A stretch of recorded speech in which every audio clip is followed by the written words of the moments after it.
देखिए ये जो है 25 अगस्त का मंथली टेस्ट का सॉल्यूशन है। तो देखिए इसमें पहला क्वेश्चन में क्या कह रहा है कि विद्युत बल्ब का फिलामेंट किसका बना होता है?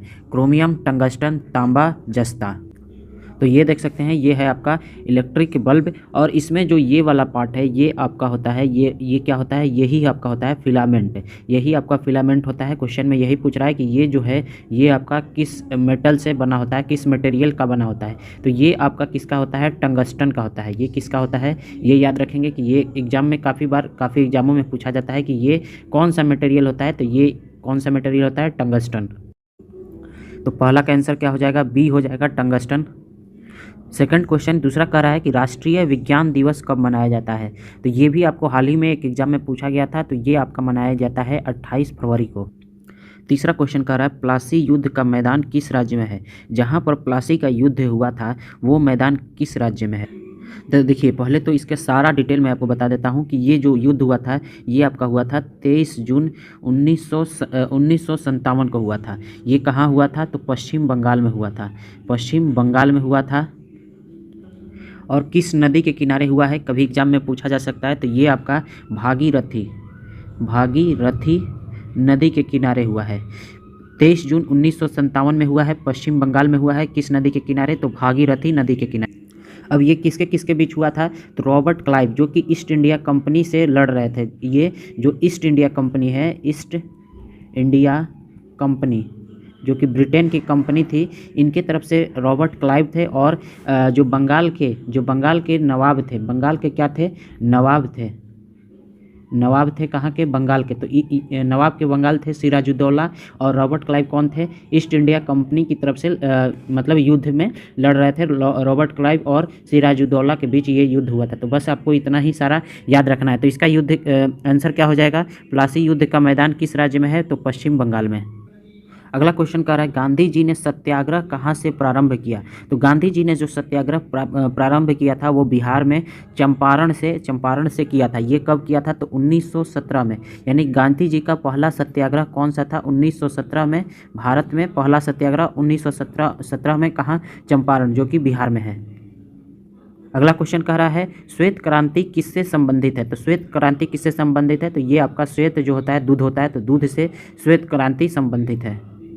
अगला क्वेश्चन कह रहा है चतुर्भुज के चारों एंगल्स का मानों का योगफल कितना होता है? चारों जो कोण होते हैं कोई भी चतुर्भुज, ये आपका चतुर्भुज है, यहाँ पर ये आपका चतुर्भुज है, तो इसके चारों कोण यानी कि एक ये हो गया, दूसरा ये हो गया, और तीसरा ये हो गया, और ये आपका चौथा होगा। तो चारों कोणों का योग का मान कितना होता है? तो ये मान लीजिए कि ए, ये मान लीजिए बी, ये सी और ये डी।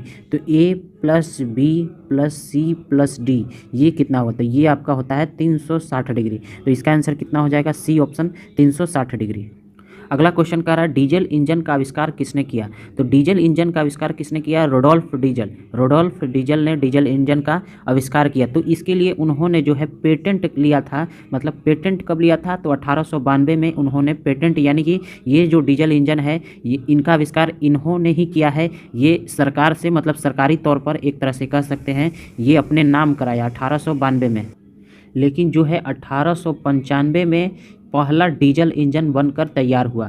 पहला डीजल इंजन कब बनकर तैयार हुआ? तो 1895 में। तो ये याद रखें कि रोडोल्फ डीजल ने डीजल इंजन का आविष्कार किया, लेकिन उनके नाम पर उनका मतलब जो सरकारी तौर पर उनका नाम कब दिया गया? तो 1892 में। और पहला इंजन कब तैयार हुआ? तो 1895 में। देखिए अगला क्वेश्चन कह रहा है भारत के कितने राज्य समुद्र के किनारे हैं? तो भारत का जो नीचे वाला पोर्शन है ये आपका जो नीचे का पोर्शन है ये आपका नीचे वाला पार्ट है भारत का। तो यहाँ पर जो है नीचे में ही आपको यहाँ पर आपको सारा समुद्र नीचे की तरफ ही दिख सकता है। ये एक्चुअल डायग्राम नहीं है लेकिन इसी टाइप का है। तो यहाँ पर नीचे में ही, तो यहाँ पर आपका भारत में ये सब कौन कौन से कितने राज्य हैं जो कि इन समुद्र के किनारे हैं? तो यहाँ पर इसका आंसर क्या हो जाएगा? 9 ऐसे राज्य हैं। अब कौन कौन से 9 राज्य हैं? तो पहला है आपका गुजरात, ये आपका पहला हो गया। दूसरा हो गया महाराष्ट्र, तीसरा हो गया आपका गोवा, चौथा हो गया आपका कर्नाटक, पांचवा हो गया केरल, छठा हो गया तमिलनाडु, फिर आपका सातवां हो गया आंध्र प्रदेश, आठवां आपका हो गया उड़ीसा, फिर आपका 9वां कौन हो गया, पश्चिम बंगाल। तो ये याद रखें कि 9 राज्य जो है समुद्र के किनारे हैं। अगला क्वेश्चन कह रहा है कि भारत के राष्ट्रीय ध्वज की लंबाई और चौड़ाई का अनुपात कितना होता है। तो देखिए भारत की जो ध्वज होती है आपका इस प्रकार होती है, ये आपका भारत की मान लीजिए कि ध्वज है।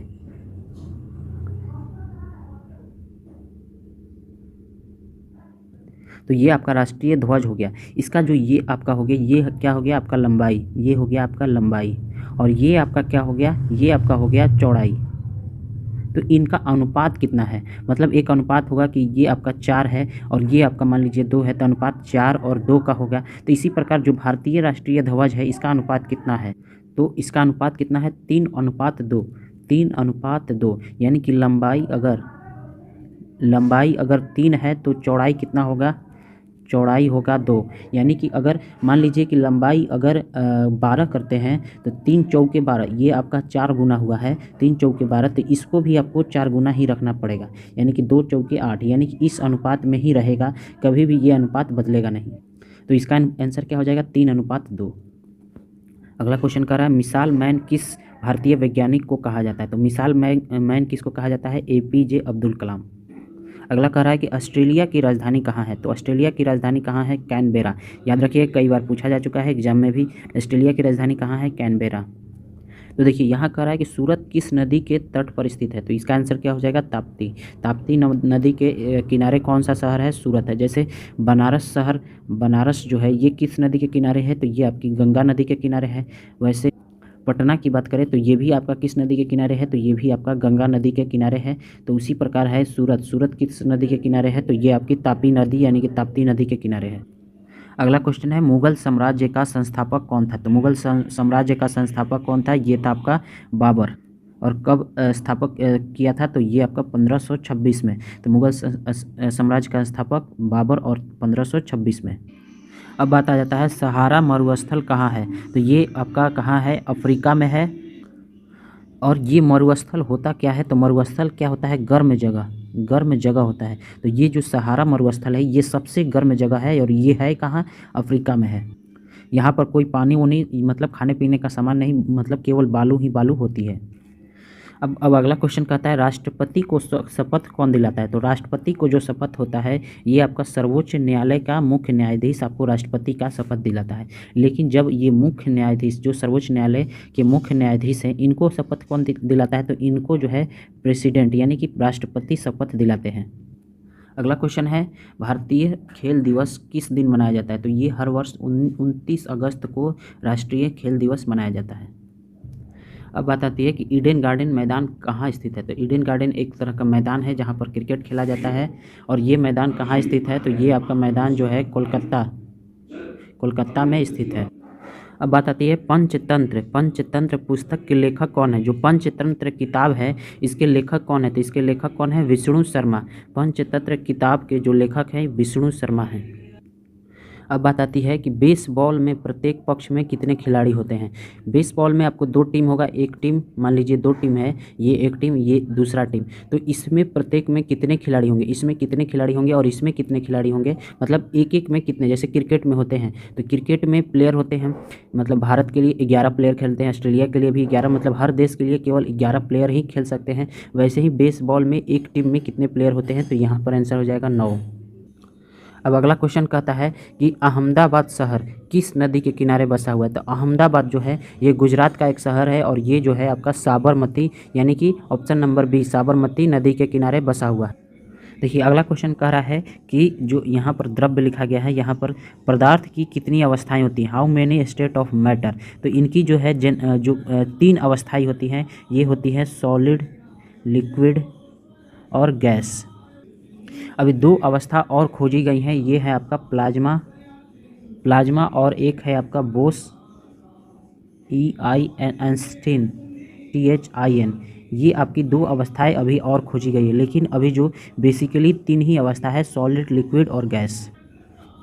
अब अगला क्वेश्चन कर रहा है आग के जलने में कौन सी गैस सहायता होती है। तो आग के जलने में जो गैस सहायता होती है वो है ऑक्सीजन। अगर कहीं पर आग जल रहा है, मान लीजिए कि यहाँ पर कहीं पर आपका जो है आग यहाँ पर जल रहा है, अगर आपने इस जगह पर ऑक्सीजन की सप्लाई, ऑक्सीजन जो मिल रही है इस आग को, ऑक्सीजन जो मिल रही है इसकी सप्लाई को अगर आपने रोक दिया, केवल ऑक्सीजन की सप्लाई को रोक लिया, तो ये जो आग है ये कभी नहीं जलेगी। अगर आग को अब ऑक्सीजन की सप्लाई नहीं मिलेगी तो ये आग आपका कभी जलेगा ही नहीं।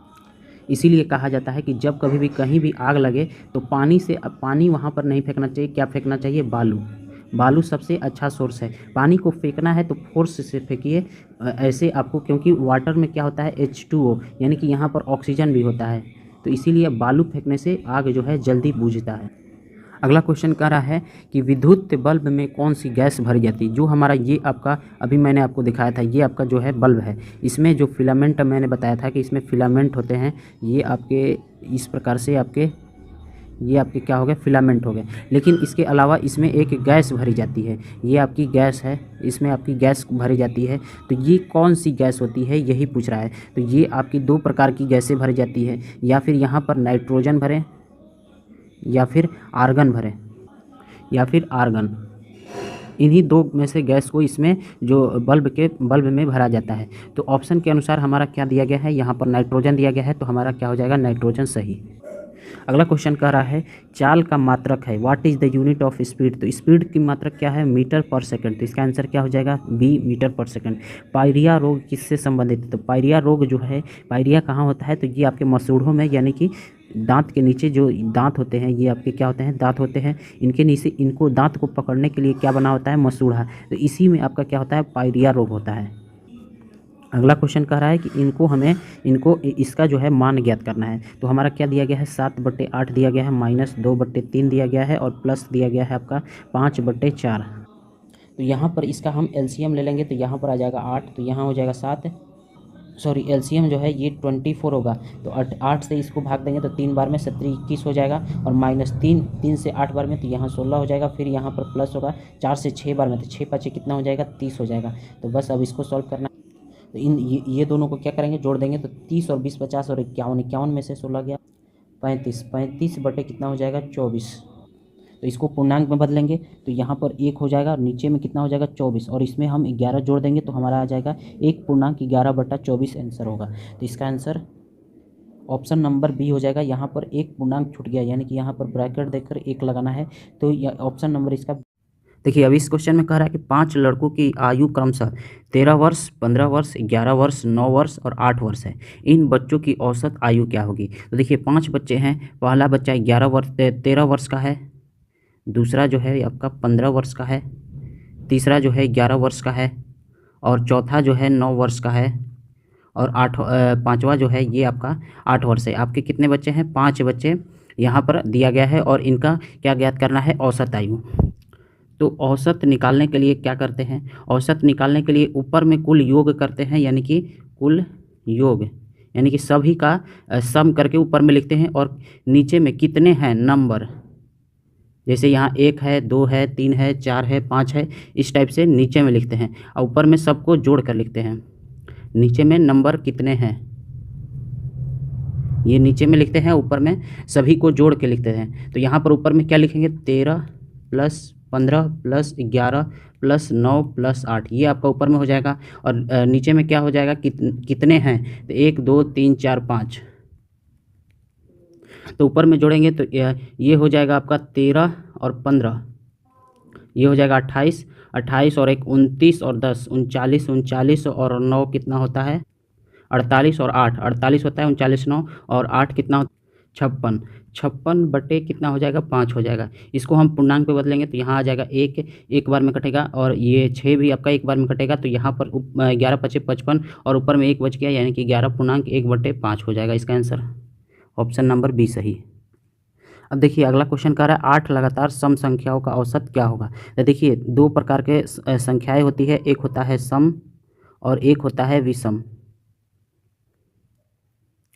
सम को इंग्लिश में कहते हैं इवन, और विषम को इंग्लिश में कहते हैं ऑड। तो सम संख्या क्या होती है? जो 2 से भाग चल जाए, 2 से भाग लग जाए, ये क्या कहती हैं, सम संख्या। और विषम संख्या है जो 2 से भाग न लगे, इसे क्या कहते हैं, विषम संख्या। तो यहाँ पर देखिए सम संख्या क्या हो जाएंगी, 2 हो जाएंगी, 4 हो जाएंगी, 6 हो जाएंगी, 8 हो जाएंगी। तो विषम संख्या क्या हो जाएंगी, 3 हो जाएंगी, 5 हो जाएंगी, 7 हो जाएंगी, 9 हो जाएंगी, 11 हो जाएंगी। तो देखिए 8 लगातार सम संख्याएं हमारी क्या होती हैं, 2 होती हैं। शुरू किससे होता है, 2, 4, 6, 8, 10 हो जाएगा, 12, 14 और यहाँ पर 16। यहाँ पर गिन कर भी देख लेंगे, ये 1, 2, 3, 4, 5, 6, 7, 8। तो 8 यहाँ पर लगातार सम संख्या यहाँ पर लिख लिए। अब इनका जो है क्या निकालना है, एवरेज। तो एवरेज के लिए क्या करते हैं, सबको जोड़ते हैं, ऊपर में क्या करते हैं, सबको जोड़ते हैं और नीचे में लिखते हैं कितने हैं। तो नीचे में 8 है, ऊपर में सबको यहाँ पर जोड़ देंगे। यहाँ पर सबको क्या करेंगे, ऊपर में जोड़ेंगे। तो ऊपर में आ जाएगा 72 और नीचे में है 8 है। 8 9 कितना होता है, 72। तो इसका आंसर कितना हो जाएगा, ऑप्शन नंबर डी 9 हो जाएगा। देखिए अगला क्वेश्चन कह रहा है कि 800 का इतना प्रतिशत कितना होगा। 800 का हमें कितना प्रतिशत निकालना है, तो 800 का हमें निकालना है 18.3/4%। 800 का 18.3/4% निकालना है। तो यहाँ से क्या करेंगे, ये प्रतिशत हटेगा तो कितने से गुना होगा, 1/100 से, यानी कि नीचे में 100, यानी कि 1/100 से आपका गुना होगा। तो देखिए यहाँ पर आपका 2 जीरो से 2 जीरो कट गया, फिर यहाँ से आपका इसको हल करेंगे तो 18 चौके कितना होता है, 72 और 72 3 कितना होता है, 75। तो यहाँ आ जाएगा 8 गुने 75/4। यहाँ से 2 शून्य से यहाँ 2 शून्य कट गया है, तो यहाँ पर 8 बचा और यहाँ पर आपका कुछ नहीं, 1 है, तो 1 को गुना करेंगे तो वही आ जाएगा। तो यहाँ पर लिखने की जरूरत नहीं है। तो फिर 4 से 8 2 बार में, यानी कि 75 दूनी कितना हो जाएगा, 150, यानी कि 150 इसका आंसर हो जाएगा, ऑप्शन नंबर ए। अगला क्वेश्चन कह रहा है किसी गाँव में 720 व्यक्तियों में से 30% किसी दुर्घटना में मर गए तो कितने बचे। देखिए यहाँ पर कुल कितने हैं, 720 है। टोटल प्रतिशत कितना होता है, 100% होता है। तो 100% में से 100% में से कितने मर गए, 30% आपके मर गए। ये क्या हो गए, मर गए एक्सीडेंट में, ये मारे गए। तो अब कितने बचे, टोटल होता है 70, भले 100%, उसमें से 30% आपके मर गए तो कितने बचेंगे, 70% आपके बचे हैं। तो सात हम क्या करेंगे कि ये हमारा क्या है, टोटल है, ये हमारा क्या है, कुल है 720 और कितने बचे हैं, 70% बचे हैं। तो 700 का 720 का हम कितना निकाल लेंगे, 70%। 1 जीरो से 1 जीरो ये खत्म, 1 जीरो से 1 जीरो ये खत्म। अब 72, 7 दूनी के 14, 7 दूनी के 14 और 1 55 15, 7 दूनी के 14, सॉरी 7 दूनी के 14 की 4 और 7 7 49 और 1 कितना हो जाएगा, 50, यानी कि 504 जो है अभी बचे हैं। तो इसका आंसर हो जाएगा 504, ऑप्शन नंबर बी। देखिए अगला क्वेश्चन कह रहा है 90 किलोमीटर प्रति घंटे की चाल मीटर प्रति सेकंड में होगी। जो हमारा 90 किलोमीटर प्रति घंटा दिया गया है, इसको मीटर प्रति सेकंड में बदलना है। 90 किलोमीटर प्रति घंटा दिया गया है। तो देखिए इसको जो भी यूनिट हमारा दिया रहता है, 90 किलोमीटर प्रति आवर दिया रहे या फिर मीटर प्रति सेकंड दिया रहे, अगर इस प्रकार से दे दे और कह दे कि बदलना है, तो आप क्या करेंगे, तो जब भी किलोमीटर प्रति घंटा, किलोमीटर घंटा वाला जब दे दे तो ये घंटा वाला क्या है, बड़ा है, ये बड़ा है, इसको छोटा करना है तो किससे गुना करेंगे, 5/18 से। और यहाँ पर आपको सेकंड है यानी कि छोटा है, इसको क्या करना है, बड़ा करना है, तो इसको हम 18/5 से गुना करेंगे। तो यहाँ पर जब मीटर प्रति सेकंड में दिया रहे और इसको हम 18/5 से गुना करेंगे तो हमारा किस में आ जाएगा, किलोमीटर प्रति घंटे में। और जब हमारा यहाँ पर किलोमीटर प्रति घंटे में दिया रहे और 5/18 से गुना उसमें करेंगे तो ये किस में आ जाएगा, मीटर प्रति सेकंड में। तो यहाँ पर हमें किलोमीटर प्रति घंटा दिया गया है, इसे हमें मीटर प्रति सेकंड में गुना बनाना है, तो हम 5/18 से गुना करेंगे, यानी कि 90 को किससे गुना करेंगे, 5/18 से। 18 25 90 हो जाएगा, यानी कि यहाँ आ गया 25 मीटर पर सेकंड। इसका आंसर कितना हो जाएगा, 25 मीटर पर सेकंड। इसका आंसर हो जाएगा ऑप्शन नंबर सी। 2 पॉइंट लिखा गया है, यहाँ पर ये नहीं होगा, 25 मीटर पर सेकंड होगा। यहाँ पर देखिए यदि 80 मीटर लंबी एक रेलगाड़ी एक तार के खंभे को 8 सेकंड में पार करे तो उसकी चाल किलोमीटर प्रति घंटे में क्या होगी। तो देखिए यहाँ पर एक जो है ये आपका खंभा हो गया, ठीक, और यहाँ पर आपका जो है ट्रेन हो गया। ये आपका मान लीजिए कि ये आपका क्या है, ट्रेन है। इसकी लंबाई कितनी है, 80 मीटर लंबाई है और ये ट्रेन इधर की ओर चल रही है और इस खंभे को कितने देर में पार कर रही है, 8 सेकंड में। तो देखिए ये खंभे की जो चौड़ाई है यहाँ पर तो कुछ नहीं है, 0 के बराबर मान लीजिए कि है, क्योंकि यहाँ पर ये 80 मीटर की है। तो इसके मुकाबले ये जो खंभा है एक तरह से कोई भी चौड़ा नहीं है। तो ये आपकी ट्रेन पहले यहाँ पहुँचेगी, पहले आपकी ट्रेन जो है इसके एकदम सीध में पहुँचेगी और फिर धीरे धीरे धीरे धीरे ये मान लीजिए कि फिर ऐसे हो गई, फिर आपकी ट्रेन फिर ऐसे होगी, फिर आपकी ट्रेन यहाँ पर इसको छूते हुए ये मान लीजिए कि पोल का ये आपका पोल है, और पोल तो ये जो ट्रेन है पहले यहाँ पर इस कॉर्नर पे आई, फिर जब पार की तो इस कॉर्नर पे थी, जब पार कर रही थी तो इस कॉर्नर पे थी, तो ये अपनी लंबाई को ही पार कर रही है, ये अपनी लंबाई इतना ही दूरी को क्या कर रही है, पार कर रही है, इतना ही दूरी ट्रेन जो है पार कर रही है, क्योंकि पोल का कोई भी उतना लंबा मतलब चौड़ाई है ही नहीं, नेग्लिजिबल है, इसके मुकाबले कई गुना मतलब है। तो यहाँ पर ये जो है कितना पार कर रही है, ये अपने लंबाई को ही पार कर रही है, यानी कि डी बराबर कितना हो जाएगा 80 मीटर, और टाइम कितना ले रही है 8 सेकंड। तो हमारा क्या निकालना है, गति निकालना है, यानी कि एस निकालना है। तो एस बराबर क्या होता है, डी बटे टी होता है। तो डी कितना है 80 और बटे में हो जाएगा 8, यानी कि 10 मीटर पर सेकंड इसका क्या हो जाएगा आंसर। तो ये गति अभी किस में आई है, ये आपकी आई है मीटर प्रति सेकंड में, और हमें निकालना किस में है, किलोमीटर प्रति घंटे। तो मैंने अभी बताया कि जब भी मीटर प्रति सेकंड में दिया रहे और किलोमीटर प्रति घंटे में निकालना रहे, यानी कि छोटा दिया रहे और बड़ा निकालना रहे, तो हम किससे मल्टीप्लाई करते हैं 18/5 से, यानी कि 10 में गुना करेंगे 18/5 को, यानी कि 5 दूनी के 10 और 18 दूनी के कितना हो जाएगा 36। तो 36 किलोमीटर प्रति घंटा इसका आंसर हो जाएगा, ऑप्शन नंबर सी। अब देखिए अगला क्वेश्चन कह रहा है कि 75 पैसे और 3 रुपये का अनुपात ज्ञात कीजिए। अनुपात ज्ञात करना है तो अनुपात ये हमारा ऐसे होता है, और यहाँ पर आपका है 75 पैसा और यहाँ पर है आपका 3 रुपया। तो ये दोनों जो है यूनिट अलग अलग हैं, ये आपका पैसा में है और ये आपका रुपया में है, तो दोनों को एक ही यूनिट में लाना पड़ेगा। तो हम क्या करते हैं 3 रुपया को ही पैसा में बदल देते हैं। तो यहाँ पर हो जाएगा 75 पैसा और यहाँ पर हो जाएगा 3। 1 रुपया में 100 पैसा होता है, तो 3 रुपये में कितने पैसा होंगे, 3 गुने 100 पैसा। अब जो है एक ही तरह का, इधर भी आपका पैसा आ गया और इधर भी आपका क्या आ गया, पैसा आ गया। तो अब आपके जो है एक ही तरह के हो गए। तो यहाँ से अब कट जाएगा, यहाँ पर आपका पैसा भी कट जाएगा, और यहाँ आपका 25 दिए 75 और यहाँ 25 चौके क्या हो जाएगा 100, यानी कि, और यहाँ पर 3 से 3 भी कट जाएगा, यानी 1:4 हो जाएगा। 1 ऑप्शन नंबर ए सही। अगला क्वेश्चन कह रहा है एक विद्यालय में लड़कों की संख्या और लड़कियों की संख्या का अनुपात 3:2 है। यहाँ पर देखिए लड़का और लड़की, इसका अनुपात क्या दिया गया है, 3:2 दिया गया है। यदि लड़कियों की संख्या 120 हो तो लड़कों की संख्या ज्ञात करें। लड़कियों की संख्या यानी कि ये आपका लड़की है, तो ये आपका 2 जो है 2 बराबर किसके है, 120 के बराबर है। 2 बराबर किसके है, 120 के। तो 1 बराबर कितना हो जाएगा, देखिए यहाँ पर 2 बराबर आपका 120 दिया गया है, तो 1 कितना हो जाएगा 60 हो जाएगा। हमें किसका निकालना है, लड़कों का निकालना है। तो लड़कों का हमारा यहाँ पर कितना है, 3 है, तो 3 बराबर कितना हो जाएगा, तो 60 गुने 3 यानी कि 180 हो जाएगा। तो लड़कों की संख्या कितनी हो जाएगी, 180, ऑप्शन नंबर बी सही। अगला क्वेश्चन कह रहा है कि यहाँ पर जो हमारा ये दिया गया है, इसमें यहाँ पर जो अगला पद है ये क्या होगा। तो हमारा क्या दिया गया है, 40 दिया गया है, 39 दिया गया है, 37 दिया गया है, 34 दिया गया है, 30 दिया गया है, 25 दिया गया है, और यहाँ पर आपका पूछ रहा है कि क्या होगा। तो देखिए यहाँ से 40 से जब हम 39 की तरफ जाते हैं तो कितना घटा, 1 घटा। फिर हम 39 से 37 की तरफ जाते हैं तो यहाँ से आपका 2 घटा।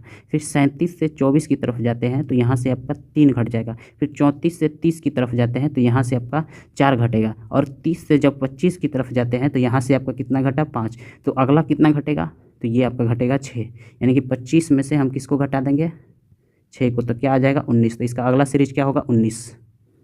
अब अगला कह रहा है कि दिए गए नंबर सीरीज में अगला पद क्या होगा। यहाँ पर इसी प्रकार जिस प्रकार पिछला क्वेश्चन था, यहाँ पर आपका क्या होगा। तो पहले आपका दिया गया है 192, फिर आपका 96, और फिर आपका क्या दिया गया 48, फिर 24, फिर 12 और फिर 6, और उसके बाद पूछ रहा है कि क्या होगा। तो यहाँ पर आप साफ साफ देख रहे हैं कि 192 से 96 किस प्रकार हुआ, तो भागा 2 किए तो 96। 192 में 2 से भाग देंगे तो 96। इसी प्रकार 96 में जब 2 से भाग देंगे तो क्या आ जाएगा, 48 आ जाएगा। यहाँ पर भी आपका भागा 2 हुआ। फिर 48 में 2 से भाग देंगे तो क्या आ जाएगा 24। फिर 24 में 2 से भाग देंगे तो क्या आ जाएगा 12। फिर 12 में 2 से भाग देंगे तो क्या आ जाएगा 6 आ जाएगा, और 6 में 2 से भाग देंगे तो आपका क्या आ जाएगा 3 आ जाएगा, यानी कि यहाँ पर आपका क्या होगा 3 होगा, ऑप्शन नंबर डी सही।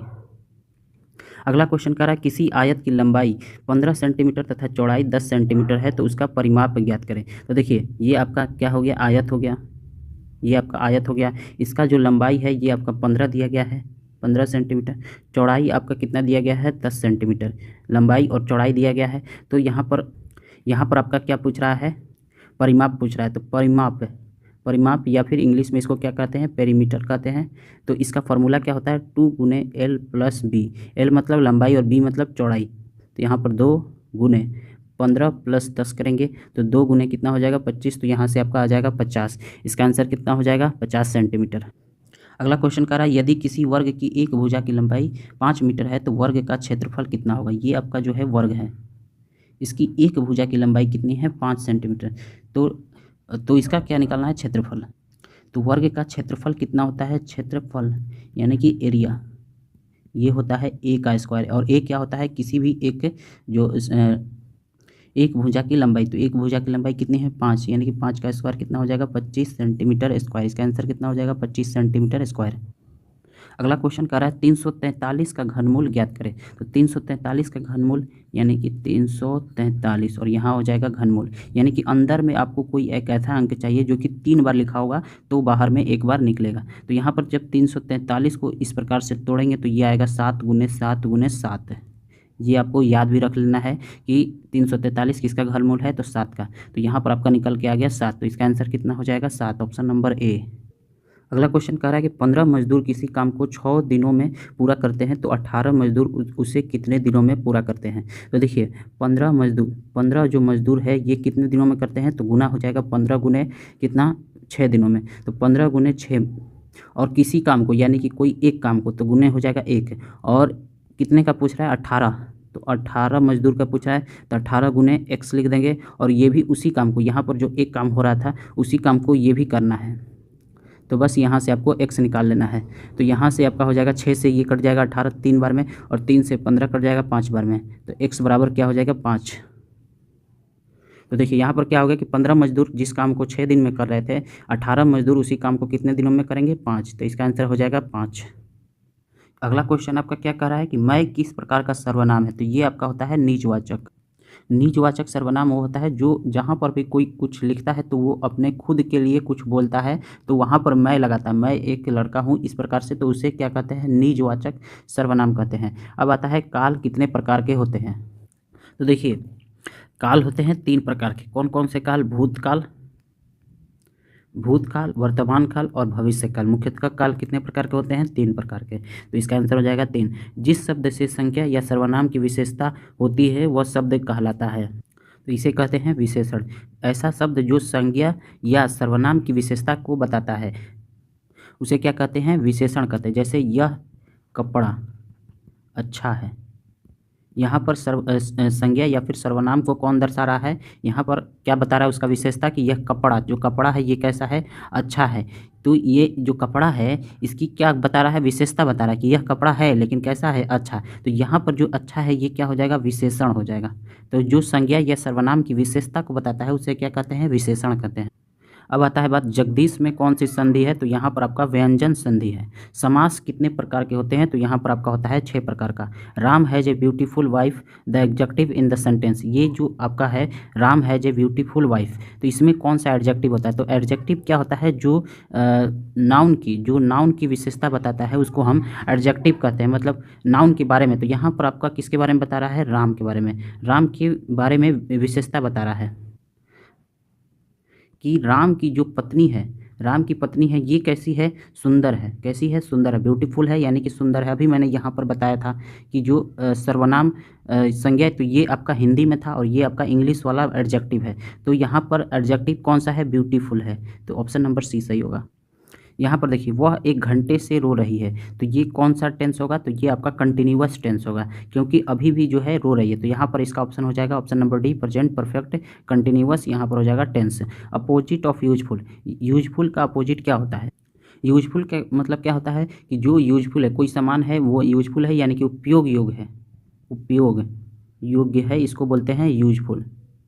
तो इसका मतलब इसका उल्टा क्या होगा, ऐसा शब्द जो उपयोग के योग्य ना हो यानी कि useless. The largest bird is, सबसे बड़ी जो बर्ड कौन सी होती है। तो यहाँ पर इसका आंसर हो जाएगा ऑस्ट्रिच। सबसे बड़ी पक्षी कौन सी होती है, ऑस्ट्रिच। अब कह रहा है प्लूरल ऑफ नाइफ, नाइफ का जो है प्लूरल बताना है तो इसका हो जाएगा VES। यहाँ पर जिसमें VES KNIVES नाइफ्स हो जाएगा ऑप्शन